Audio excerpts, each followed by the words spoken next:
aksi bela Palestina ini kan luapan aksi emosi massa, betul. Dia bukan demo.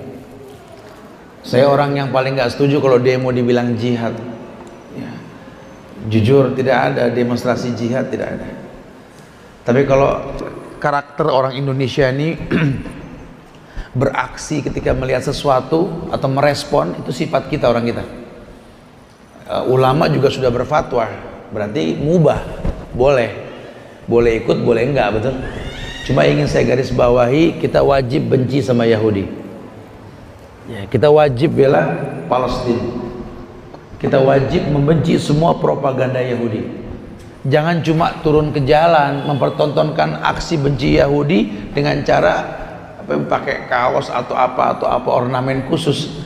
Itu sih namanya menawarkan produk organisasi nanti kalau begitu. Kalau memang Anda benci Yahudi, ayo bismillah, Petojo Utara, yuk kita pertontonkan. Jangan lagi kita pakai bank konvensional. Ya, itu Yahudi Israel itu, ya Allah, itu kotanya kecil banget, gedean Jakarta negerinya. Bisa menggoncangkan dunia. Kenapa? Ini kalau sampai nggak ada perubahan, aksi dunia makin gede nama Yahudi Israel. Nah, buat kita sikapnya bagaimana, Ustaz? Ya kalau Anda punya kemampuan buat turun ke Palestina, silakan. Ulama udah memperbolehkan kok. Tapi perhitungkan, jangan main berangkat ke sono aja. Butuh ilmu. Fisik juga harus dilihat kondisi kita gimana. Karena kita akan perang di sebuah gurun yang dingin, super dingin, panas, super panas. Jangan sampai ke sana cuma nyusahin, batuk pilek nggak sembuh-sembuh ya. Gimana mau ngeker ya. Kemarin ada yang tanya soal Ustaz, Anda mau perang ke Palestina, bagus dong, Masya Allah. Anda bilang bagus. Boleh gak Anda ke guru Anda minta ilmu kebal, Tat? Astagfirullah. Mau jihad, musyrik, gimana sih? Nabi aja berdarah, Umar bin Khattab dibunuh, betul? Hamzah ditombak, kita pakai ilmu kebal, gimana sih? Makanya Islam ajarkan kalau pengen bicara jihad, ayo dirwatus sanamihi al jihadu fisabilillah. Puncaknya agama tuh jihad. Jadi jangan ngomong jihad kalau agama kita masih berantakan. Sholat, zakat, puasa, haji, tolong ini rapihin benar. Baru bicara jihad. Jihadat Allahu Akbar, sama orang tua berantem. Jihadat Allahu Akbar, sama mertua nggak akur. Jihadat Allahu Akbar, bertetangga nggak nyambung. Jihad model apa yang kita pertontonkan? Akhirnya yang ada fashion show. Bicara Palestina, anak didandanin, pakai atribut bendera Palestina, diikat di kepala, pipinya digambar, dicat bendera Palestina, pakai sorban, intifada. Perempuan pada dandan, pada pakai cadar, main panahan. Dipoto-foto, diekspos di sosmed. Ya Allah. Sehingga dunia taunya lihat perempuan-perempuan memanah di Palestina. Saya bilang cepetan pelor, betul. Pelor apa? Peluru. Cepetan. Ya, boleh pakai sampai ini Ali sampai kayak pedang Shogun. Tahu matanya asli apa enggak? Allah alam. Mudah-mudahan si asli. Sampai biru, sampai kelinci puncak. Ini sebenarnya mau jihad apa mau bikin cover majalah sih gitu. Bukan itu jihad. Hati-hati didomplengi ini mengatasnamakan Palestina. Wallahi Allah jaga Al-Quds. Di tangan Umar ibn Khattab merdeka itu Palestina. Antum tahu kan cerita kenapa jatuh ke tangan Umar Palestina? Yang saat itu perang melawan Romawi, dipimpin oleh Khalid bin Walid, panglima perang Islam yang tidak pernah kalah, Khalid bin Walid. Sehingga ketika ending perang antara Romawi dengan Palestina, dengan Arab, sahabat-sahabat Nabi ini, Umar pertontonkan digantinya Khalid bin Walid dengan Abu Ubaidah bin Zarrah. Pernah dengar nama Abu Ubaidah bin Zarrah ya? Nah, ini sahabat Nabi yang kelasnya biasa-biasa aja. Kalau levelnya ini mungkin kalau Khalid jenderal, ini Abu Ubaidah bin Zarrah ini kopral ini. Umar sengaja pertontonkan, Khalid mundur, Abu Ubaidah maju. Geger manusia Umar, ini kita ngelawan bangsa besar Romawi. Pemimpin kafir dunia Heraklius tuh di Romawi, Umar.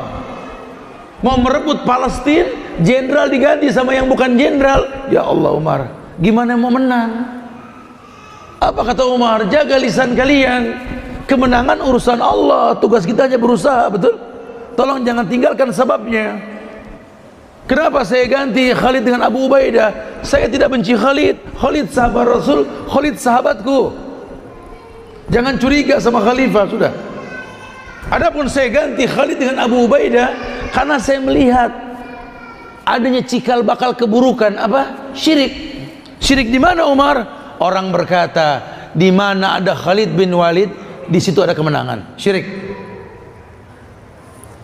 Bagaimana kita mau diberikan merdeka kalau masih ada kesyirikan? Makanya buat teman-teman yang ngayalin khilafah, kita berdoa semoga ada khilafah di Indonesia. Cuma prosesnya harus paham. Kalau masih banyak dukun pasang iklan di TV, dukun masih punya Instagram, dukun masih punya sosial media dan lain-lain, tidak akan pernah bisa tegak khilafah. Contoh sahabat yang pernah menegakkan khilafah, contoh sahabat yang pernah pegang 3/4 dunia, Umar ibn al-Khattab. Apa Umar raksasa, giant? Bukan. Orang kaya? Tidak. Yang kaya Abu Bakar, yang paling kaya itu Utsman. Kenapa Allah percayakan 3/4 dunia di tangan Umar? Ini dunia bulat, cuma 1/4 yang bukan. Kenapa? Karena kemantapan hati Umar dalam menegakkan tauhid.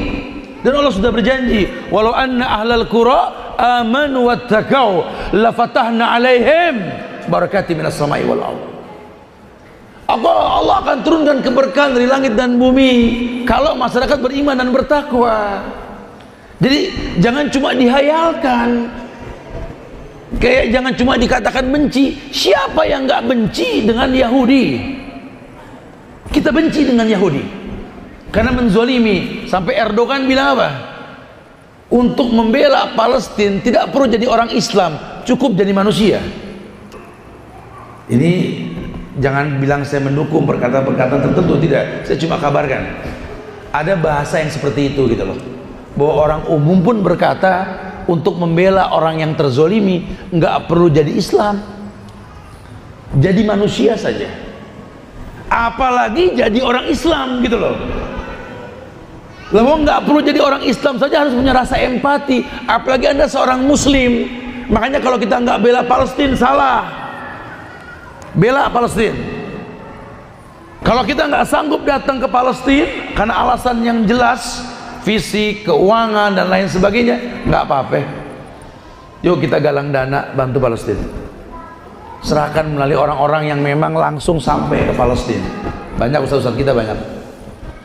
Kalaupun dana kita nggak punya, jangan kecil hati. Kita bisa berdoa. Karena doa silahul mukmin, doa senjata orang beriman. Ya. Kenapa? Karena yang mendatangkan kebaikan itu Allah, bukan kita. Jangan terjebak dalam kesyirikan. Oh, kalau aneh nggak turun ke jalan, nggak ada perubahan. Waduh, siapakah aneh? Oh, bukan begitu bahasanya.